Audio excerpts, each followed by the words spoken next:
هذه الشيلة كتب كلماتها شاعر الود عبد الله نهاري مسعود،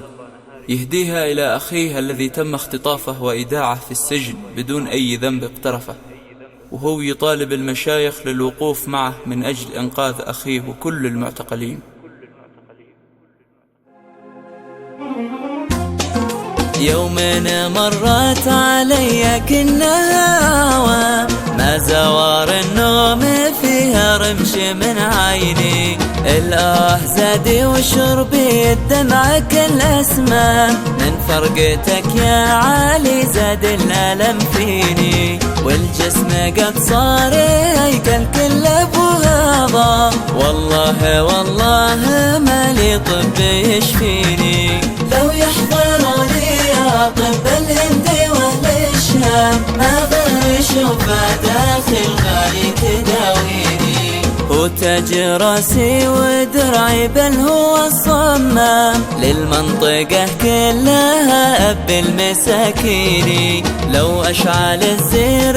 أطول حرب ما يلام، وأنا بعد خوي ما بش صلح يرضيني، حتى يلاقي جزاه الكذب النمام، ولا علي بالسلامة يرجع الحيني، هو يزرع الحب وانتو تزرعوا الألغام، هو يرسم الصبح وانتو تشوهوا ديني، والخطف إذا لم يقره عرف وإسلام، لا والله إلا يزيد البل في الطيني، يا ليتهم نفذوا في الحكم عادة، ولا لبث ثانية في السجن ينكيني، لكن ما خاب ظني في أبو صدام، وشيخ معروف بالشدة وبالليني، الأول نصرة المظلوم ما ينضام، شديد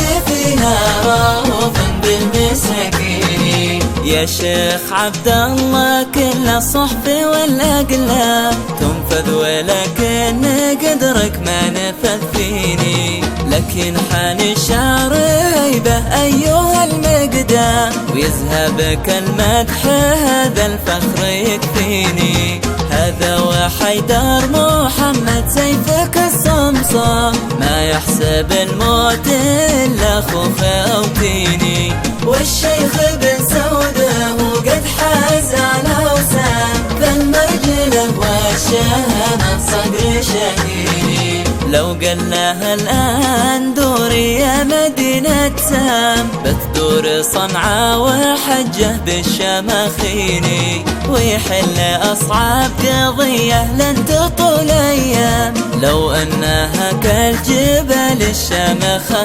تليني، بحط جاهي عليكم يا شيوخ كرام، أن تنقذوا خوي بالكل المساجيني، أبو محمد ثاني لم يرتكب إجرام، لا تعيش قاطع ومرتد عن ديني، وكليب لم يقتله مرة ولا همام، الخصم جساس للمهي ثار